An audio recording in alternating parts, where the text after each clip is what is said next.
हे बघा मी डबू कोड्याची भाजी बनवते। बघू शकता याच्यामध्ये मी अद्रक, लसूण, खोबरं, कोथिंबीर याची पेस्ट करून आणि बघा मसाले सगळे टाकून आपले कांदा सुद्धा याच्यात कांदा पण घातला आहे वाटणमध्ये आणि आपला तो घाटी मसाला असतो ना जो काळा तो घातला आहे। बस दुसरा कुठलाही मसाला नाही वापरायचा आहे आणि हळद टाकायचं आहे। आणि हे बघा आता हे परतेपर्यंत चांगलं हे बघा चांगलं तेल सुटेपर्यंत याला मी परतवणार आहे। आणि इथे बघू शकता हे मी बेसन पीठ कालवलं आहे। हे बघा थोडंसं मीठ टाकून कालवायचं आहे। हे बघा बघू शकता तुम्ही इथे तेल मस्त छानपैकी सुटल्यानंतर आपण याच्यामध्ये पाणी घालायचं। हे माझं मसाल्याचं थोडं उरलं होतं म्हणून मी वेस्ट नाही घालवायची आहे कुठलीही गोष्ट। हे बघा मी आता पाणी घालणार आहे। हे बघा तुम्ही तुमच्या अनुसार बनवा, तुम्हाला जेवढी पाहिजे तेवढी। आणि माझ्या घरात माणसं जास्त आहे ना म्हणून मला क्वांटिटी जास्तच वाढवायला लागेल। हे बघू शकता बस हे बघा आता ही अजून शिजवायची मस्त छानपैकी। बस कर हे बघा आणि चवीपुरतं मीठ घालायचं आहे। हे बघा आता हे बेसन आहे असं आपला झाऱ्या घ्यायचा आहे। हे बघा आणि याच्याने असं मस्त छोटं छोटं करायचं। हे बघा हे बघा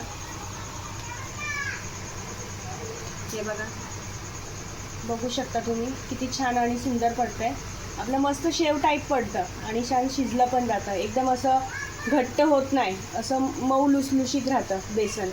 हे बघा खाताना पण छान लागणार।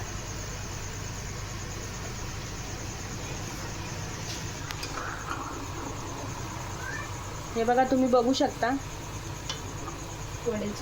वड्याची भाजी बघू शकता।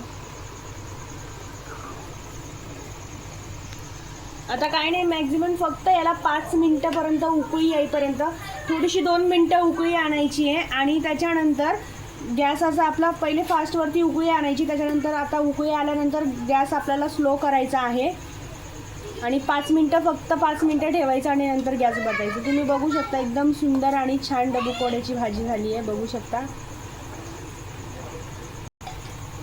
माझ्या चॅनलला लाईक करा आणि तुमचं मन असेल तर तुम्ही मला कमेंट्स करा आणि सांगा, मी अजून तुम्हाला म्हणजे व्हिडिओ टाकणार, अजून मी रेसिपी छान छान टाकणार। सगळे आपले हे